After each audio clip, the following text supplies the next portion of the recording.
జరిగి ఈ రెండో పెళ్లి జరిగి ఎంతకాలం అయిందమ్మా? 6 సంవత్సరాలు అవుతుంది. ఎక్కడ ఉంటున్నారు మీరు? అడ్రస్ కూడా తెలియదు సార్. భార్య భర్తలు కలిసి ఉండడానికి ఒక సపరేట్ రూమ్ అనేది లేదు.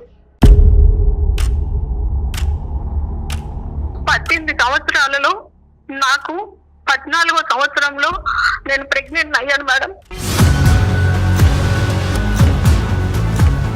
పని చేస్తూ ఉమ్మనీరు మొత్తం పోతుంటే ఇలా పొట్టనిలా పట్టుకుంటేనే హాస్పిటల్కి వెళ్ళాను మేడం. బేబీ కడుపులోనే చచ్చిపోయింది మేడం.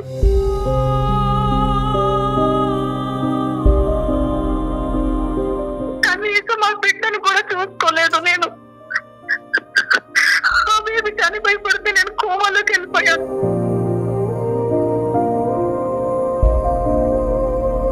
మా తమ్ముడి భార్య నాకు మా తమ్ముడి మీద నిందలేసిందండి ఆ అమ్మాయి.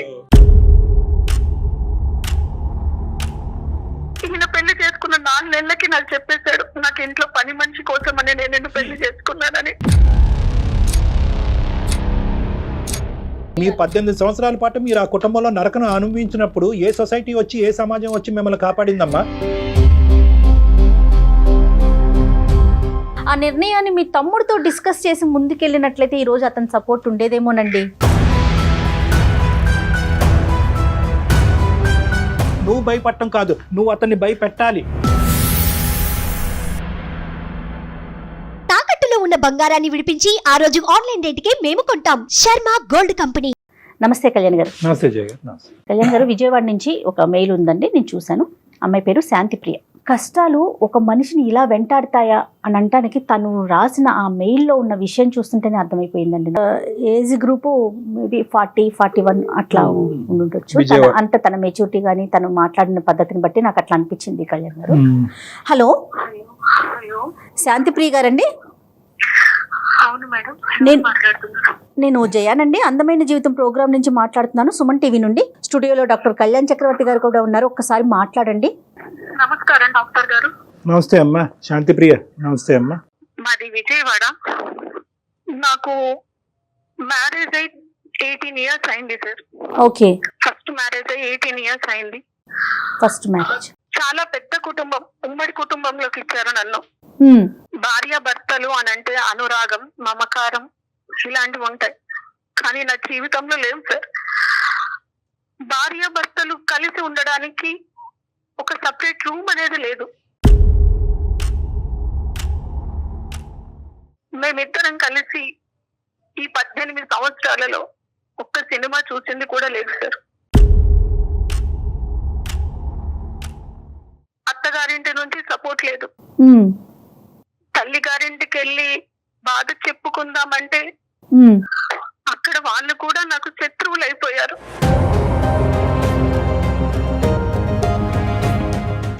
అసలు మీ వారు ఏం చేస్తుంటారండి? మా వారు రియల్ ఎస్టేట్ లో చేస్తుంటారు, బాగానే సంపాదించారు, కోట్ల ఆస్తి,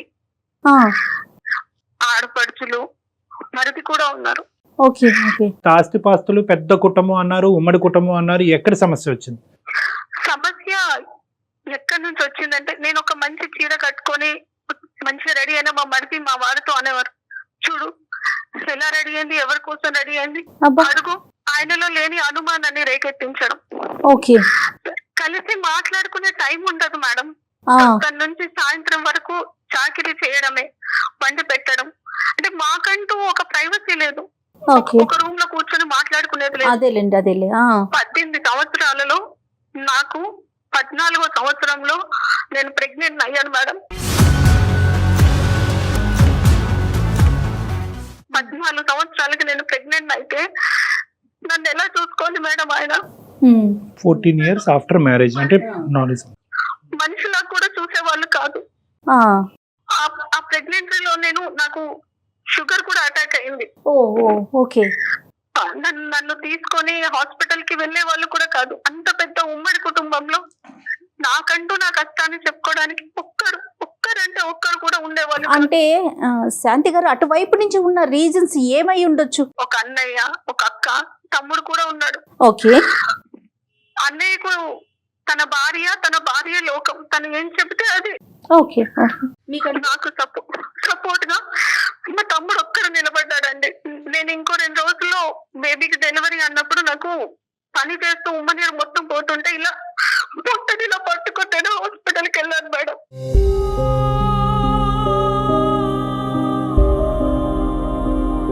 నాతోనే ఒక్కరు కూడా రాలేదు. ఇంత పెద్ద ఉమ్మడి కుటుంబంలో పొట్టని ఇలా పట్టుకొని ఆటోలో నేను వెళ్ళిపోతే బేబీ కడుపులోనే చచ్చిపోయింది మేడం.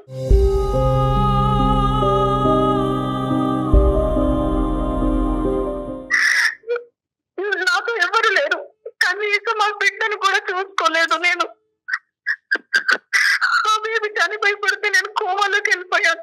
స్పృహలోకి వచ్చాక అడిగితే బేబీ కడుపులోనే చనిపోయింది అని అన్నారు. నా బిడ్డని నేను చివరి చూపు కూడా చూసుకొని దురదృష్టవంతురాంది.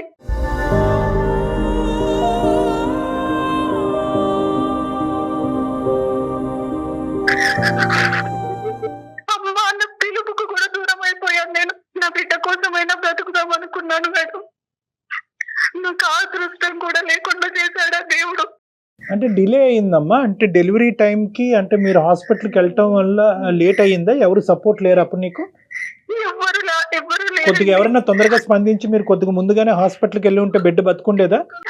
అవునండి, బిడ్డ బ్రతికేది. ఆ ఉమ్మ నీరు మింగేసి బిడ్డ చనిపోయింది కడుపులో.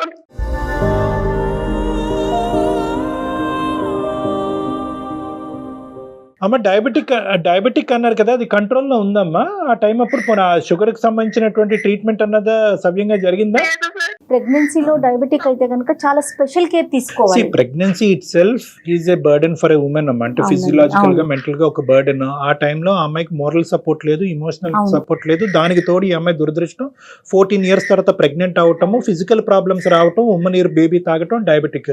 సో అన్ని కలిసి వచ్చినాయి పాపం తనకి. కలిసి రావటం ఒకటిని. ఒకప్పుడు ఇలాంటి సమస్యలు సర్వసహజంగా చూస్తూ ఉంటాం అమ్మా. Only thing that she would have needed at this point is support. Support అనేది లేకపోవడం. ఆ అమ్మాయికి ఏంటంటే ఇమోషనల్ గా మోరల్ గా సపోర్ట్ లేదు అనేది ఇంతవరకు బాధపడింది.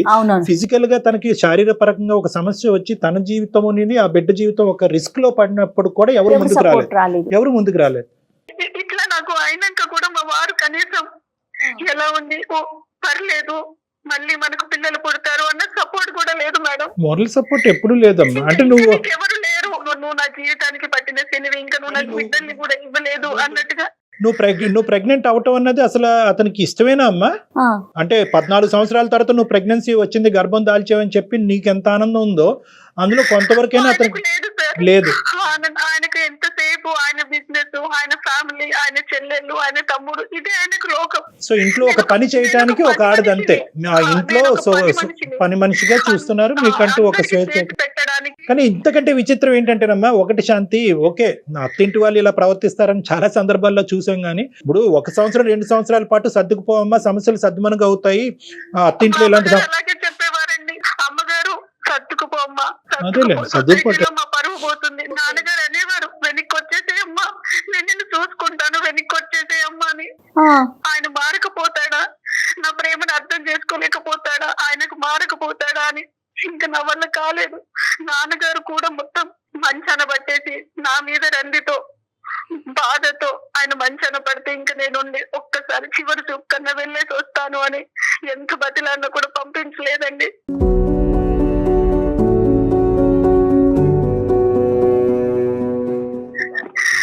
తర్వాత తమ్ముడు తీసుకొచ్చిన తర్వాత నాన్నను చూసిన తర్వాత నాన్నగారు కాలం చేసేశారు.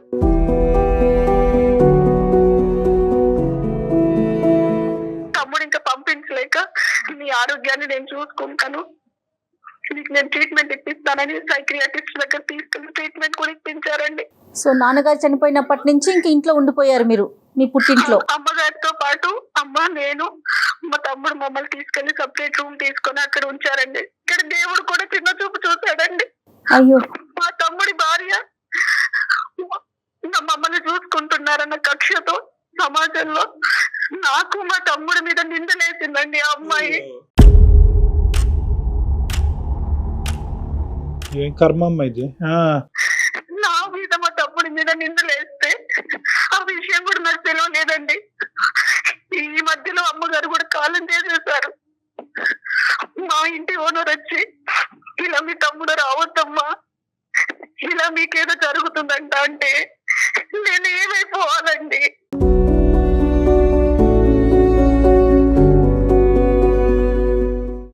సొంత తమ్ముడండి, ఒక తల్లి కడుపున పుట్టిన పిల్లలం మేము. ఆమె స్వార్థానికి మా మీద నిందలేస్తే ఏమైపోవాలి?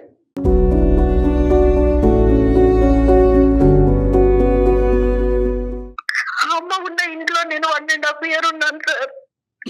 డాక్టర్ గారు చెప్పమ్మా. రాత్రి పూట నిద్ర పట్టక మధ్యలో వాష్రూమ్ కి లేవాల్సి వస్తుంది, భయం వేస్తుందని 2 sleeping tablets మింగి పడుకునే పద్ధతి సార్ నేను.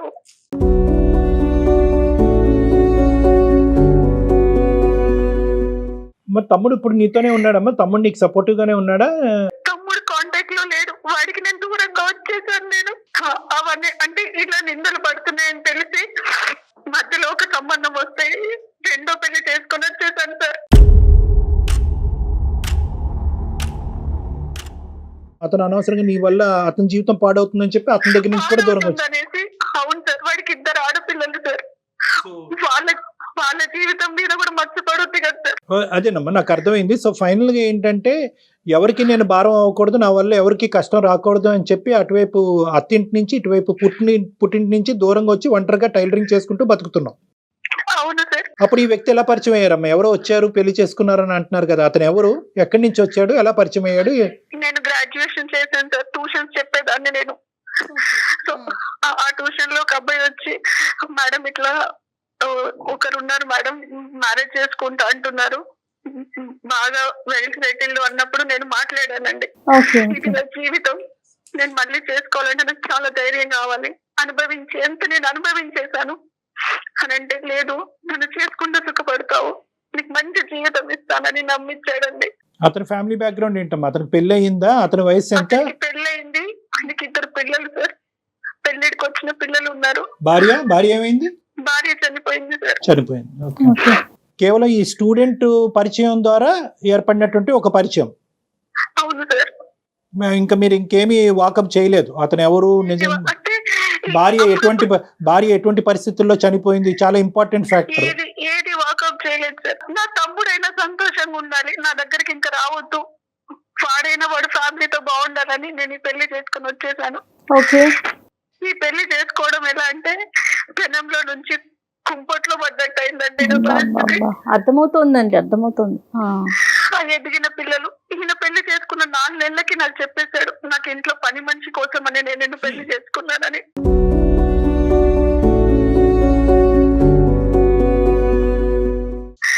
నా ఎదిగిన పిల్లలకు చూసి పెట్టడానికి, వంట చేసి పెట్టడానికి అన్నట్టుగా.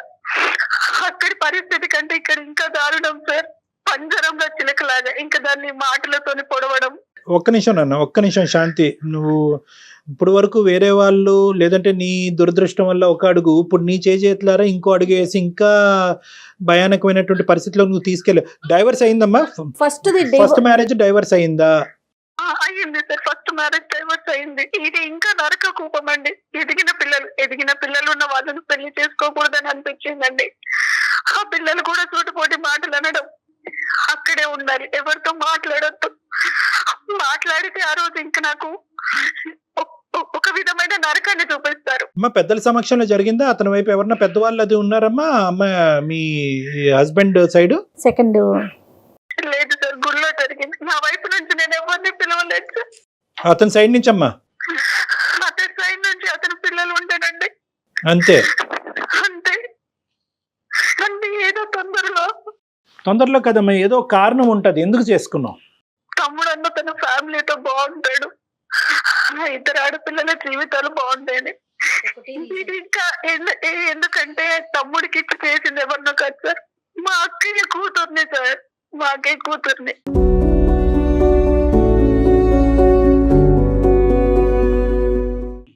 అంటే నేను తనకి పిన్నిని సార్. ఆ అమ్మాయి మా మీద అలా నిందలేసింది, ఇంకెవరున్నారని అనుకోవాలి సార్. కాదమ్మా, ఒక నిందలేసే మనస్తత్వం ఉండేటటువంటి వాళ్ళు ఇప్పుడు నువ్వు పెళ్లి చేసుకున్న తర్వాత కూడా నిందలేస్తారు. చుట్టుపక్కల వాళ్ళు కూడా నమ్మారు కదా సార్. డైరెక్ట్ మా ఓనర్ వచ్చి, అమ్మాయి మీ తమ్ముడు మీ ఇంటికి రావద్దు, మీ మధ్యలో ఏదో ఉందంట అంటే చచ్చిపోవాలనిపించింది సార్.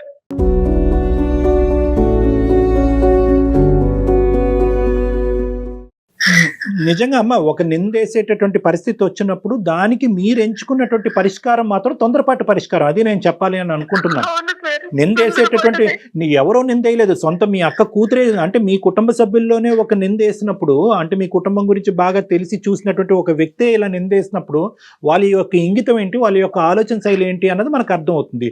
ఆ మాట పట్టుకుని ఇంటి పక్కన వాళ్ళు ఎదురింటోళ్ళు ఒక 2 మాటలు అన్నారు కాబట్టి ఎవరో దారికి పోయినటువంటి దాని గురించి వాకప్ చేయకుండా తొందరపడి పెళ్లి చేసుకుని నువ్వు ఏం సాధించావమ్మా? ఎవరిని సుఖపెట్టావు?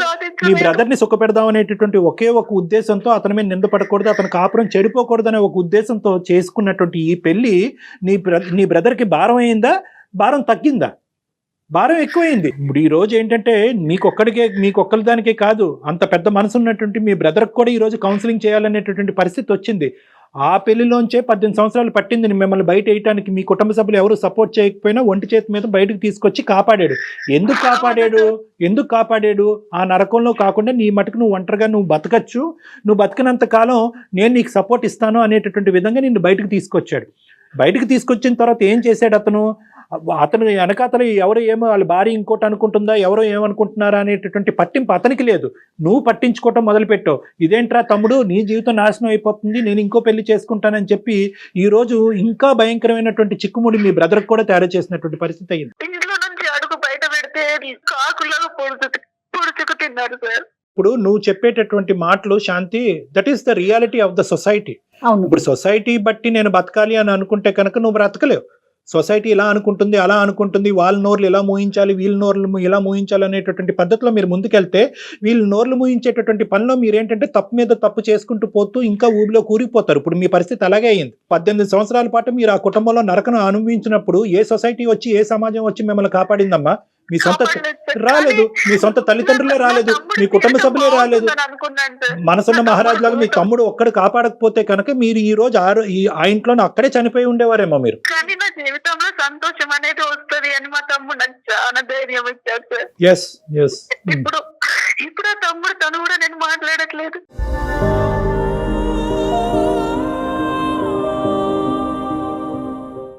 వాడు ఎక్కడ ఉన్నాడో కూడా తెలియదు. ఆ సపోర్ట్ కూడా పోగొట్టుకుంది అమ్మాయి.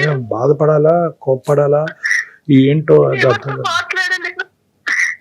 బహుశా మీరు శాంతి గారు ఫస్ట్ ఇష్యూ అయిపోయిన తర్వాత ఎప్పుడైతే మీ బ్రదర్ మీకు సపోర్ట్ చేశారో అప్పుడు మంచి నిర్ణయం, ఒక స్ట్రాంగ్ గా డెసిషన్ తీసుకొని పోని ఆ నిర్ణయాన్ని మీ తమ్ముడితో డిస్కస్ చేసి ముందుకెళ్ళినట్లయితే ఈ రోజు అతని సపోర్ట్ ఉండేదేమోనండి. అవును మేడం. గతం జరిగింది జరిగిపోయింది. తమ్ముడి జీవితాన్ని కాపాడాలని అనుకుని తమ్ముడినే పోగొట్టుకున్నారు మీరు, తమ్ముడినే దూరం చేసుకున్నారు. ఇంతకంటే వాడు కూడా అమ్మాయితో విడాకులు తీసుకున్నాడంట.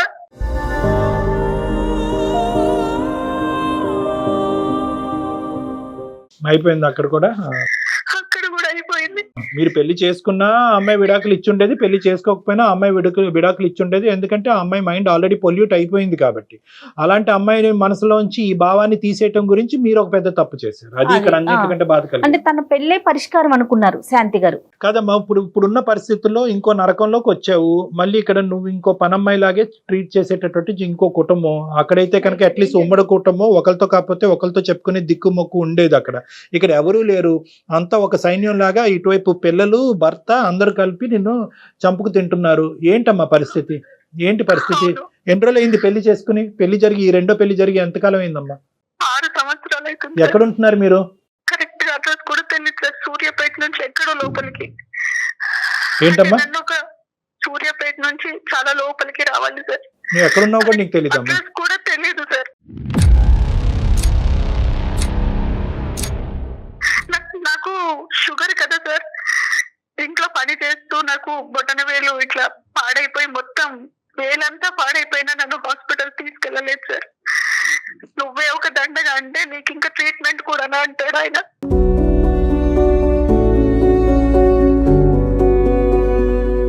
ఆ పాత నరకం 18 సంవత్సరాలు, ఇప్పుడు ఈ నరకం యొక్క డ్యూరేషన్ 6 years. 6 years. అవునండి. ఎందుకున్నావమ్మా అక్కడ?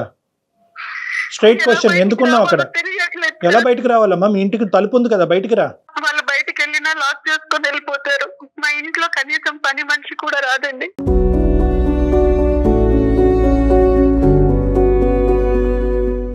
అది కదమ్మా, ఎప్పుడైనా ఇంటికి వచ్చినా నేను మాట్లాడకూడదు వాళ్ళతో.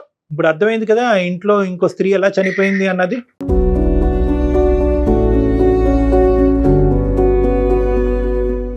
ఇప్పుడు ఇదే పరిస్థితి నువ్వు 3వ 4వ 5వ పెళ్లిలో నువ్వు నాకు చెప్పినా కూడా నేను అంటాను, ఒకటే మాట అంటాను, నువ్వు బయటికి రావాలి, నీ గురించి నువ్వు బ్రతకాలి, నువ్వు పెట్టుకున్నటువంటి ఒక ధ్యేయం గురించి, ఒక గమ్యం గురించి నువ్వు. సార్ బయటికి రావడానికి ఫస్ట్ నాకు దారి తెలియట్లేదు, వచ్చినా నేను ఎక్కడికి వెళ్ళాలి? నో అలా కదమ్మా, ఎక్కడికి వెళ్తావు అనేటటువంటి సెకండరీ ఇష్యూ అమ్మా. ఇక్కడ ఉండి చచ్చిపోకుండా ఫస్ట్ నిన్ను కాపాడుకోవాలి. ఎక్కడికి వెళ్తావు అన్నది బయటకు వచ్చాక ఆలోచిద్దాం. నీకు డిగ్రీ ఉంది, టైలరింగ్, కానీ నా బాధ ఒక్కసారి ఎవరికైనా చెప్పుకుందాం అనిపించింది. సంతోషం అమ్మా, చాలా సంతోషం.